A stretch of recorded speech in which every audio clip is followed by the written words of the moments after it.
Nomine Patris et Filii et Spiritus Sancti. Amém.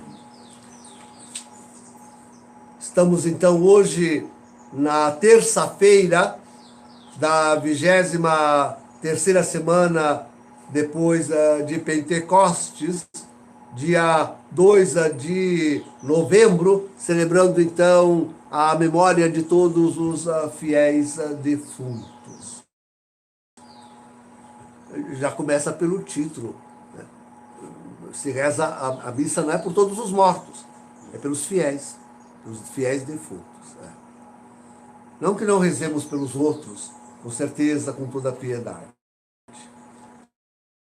Mas já recomendava o apóstolo rezarmos pelos irmãos, né? Por aqueles, sobretudo aqueles que da nossa comunidade, né? Aí nesse sentido, lembrar da Glaide, do João Batista, né? E de tantos nossos queridos que... Então, mas que palavra, que missa, queridos, é esta? Que coisa mais grandiosa. Sim, de olharmos sobretudo para as realidades últimas, aquelas que não... É toda para nós, né? Toda para nós. Aqui estão as nossas promessas. Sobretudo, a nossa promessa de transfiguração, transformação, diz o apóstolo. Né? A nossa promessa de não passarmos, a certeza de não passarmos pela morte. Né? De nós não passarmos pela morte. Né? E contudo, alerta-nos ele, e é bom de fazer a semana de Daniel, que eu tenho gravado no YouTube, toda inteira, 14 horas, enfim, mas sim, adverte-nos os apóstolos que, e contudo, não precederemos os mortos. Né?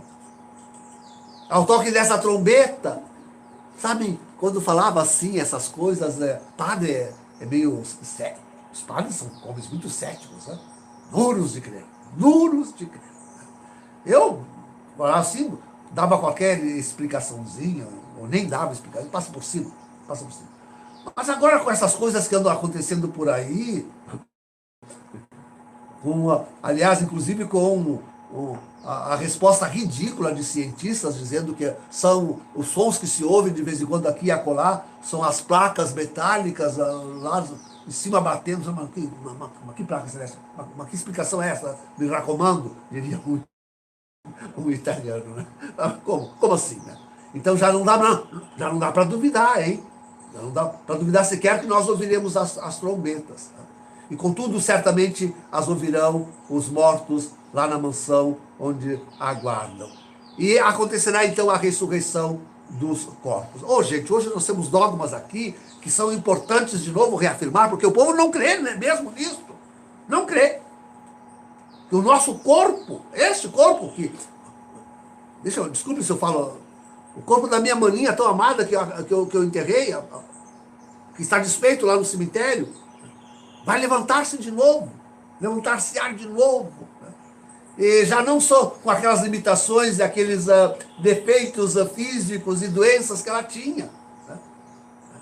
Mas que belo, que bom será abraçar a minha irmãzinha, ressuscitada dentre os mortos, com o seu corpo glorioso, à semelhança do corpo de Jesus. Olha que grandes promessas, gente. O que é isso? O que mais podemos esperar? E eles nos precederão. E depois nós, num piscar de olhos, olha, é num piscar de olhos. Bom, nós nem nos daremos conta. Assim, no primeiro momento, nem nos daremos conta, porque o nosso coração especialmente. Eu explico isso tudo bem na semana de Daniel, mas tão voltados para o céu e para Deus, que não nos veremos já transfigurados, já transformados. Né? Isso só poderemos nos dar conta alguma hora depois, né? Daquilo que nos aconteceu. E não será tudo tão natural, porque seremos nós. Simplesmente seremos nós. Nós simplesmente seremos nós. Os mortos simplesmente serão eles mesmos. Ponto. Acabou. Então são grandes, belíssimas promessas que nós temos, hein, que nós temos aí.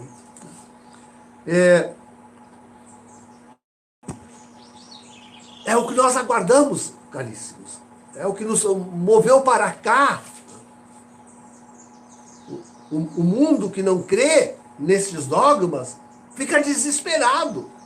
Pensa que o fim do mundo é que vai se esgotar os recursos naturais do planeta. Eles pensam que o fim do mundo, não somos nós os que temos as notícias más, nós temos só notícias boas. Mas eles pensam que o fim do mundo é que não vai ter mais carne para todos. Eles pensam que no fim do mundo o ar ficará rarefeito e tão poluído que não se poderá respirar. Eles pensam que o fim do mundo é que terá tanta gente sobre a terra que não cabe mais a ninguém. Eles pensam que o fim do mundo... Eles pensam muita bobagem acerca do fim do mundo, que os enche de terror. Os enche de terror e faz com que maquinem um plano de salvar o clima do planeta, um plano de salvar o planeta para uma habitação, uma população que preserve o planeta. E com isso querem matar, estão matando, estão destruindo, maquinam um plano perverso. Eles não têm fé. Eles não creem na ressurreição dos mortos. Eles não esperam a própria transfiguração.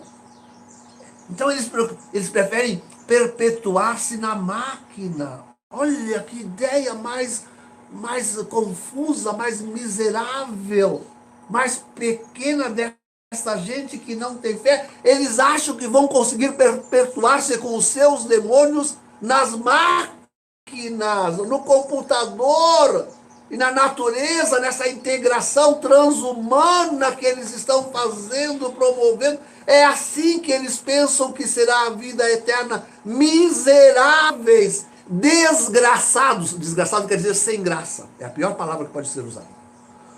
Minha mãe não deixava de dizer essa palavra de jeito nenhum. Desgraçado não podia se dizer para ninguém. Eles são uns desgraçados. Não têm a graça de Deus, não a esperam, não a desejam. Não a esperam e não a desejam. São uns desgraçados, uns condenados. É isso que são. É isso que eles são. Perceberam o contraste de nós para eles? Esse é o grande, imenso... Não, o triste de tudo isto é ver que eles estão destruindo a sagrada fé. E disso já a destruíram nos próprios homens de fé, em bispos e padres, que se aliam à vã esperança desta gente, que colaboram com os seus ímpios planos de destruição. Isso é o mais terrível de tudo. Destrói a própria sagrada religião, a única que pode mostrar a todos a verdadeira esperança, o caminho, digamos assim, o bom fim do mundo, que na verdade não é fim do mundo, é finalmente o começo. Agora estamos em gestação. É finalmente o começo. Se agarram a este corpo, a esta vida, a este éon, como se fosse só ele. Quando na verdade nós estamos ainda em gestação. Logo nasceremos para a verdadeira vida. Não conseguem ver isto. Não conseguem crer isto. Queridos, contudo, sim, eu queria encerrar com uma palavra uma advertência, sei lá o que, muito forte. Muito forte. Vou dizer simples, mas é forte. Trata-se da condenação eterna. Hoje, quando nós rezamos pelos fiéis defuntos, nós temos esse dever, essa obrigação de pensar também na condenação eterna. E de rezar instantemente a Deus para que a multidão daqueles que estão partindo, os que partiram já está decidido, né? Daqueles que já partiram, já está céu e inferno, isso já está decidido, né? Por mais purgatório que pegue, isso já está decidido. Mas para aqueles que estão partindo, para aqueles que ainda partirão, e não se esqueçam que a morte será vencida depois, nos 3 dias de trevas, aqueles que restarem não morrerão mais, né? Então, para aqueles que estão partindo e partirão ainda, o perigo tremendo do inferno, de ressuscitar, como diz a Escritura, para a condenação eterna. Esta é uma coisa séria que nós devemos pensar, e pensar muito, né? Essa é aquela meditação que vai orientar bastante a nossa vida, as nossas opções, né? Pensar na condenação eterna pode livrar-nos de pecados gravíssimos que mereçam, de fato, a condenação eterna. Então, sim, é preciso sermos alertas hoje de que o inferno também existe. E há aqueles que se condenam. Isto também é dogma da nossa santa fé. Isso também é um dogma da nossa sagrada religião. Há aqueles que se perdem, pelos quais sequer rezamos. Não rezamos pelos que se perdem. Não há por que rezar por aqueles que vão ao inferno. Não há. Não há razão de oferecer a Santa Missa por aqueles que se perderam.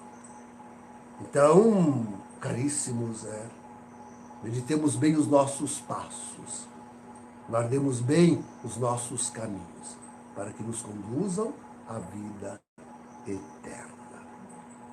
Em nome do Pai, do Filho e do Espírito Santo. Amém.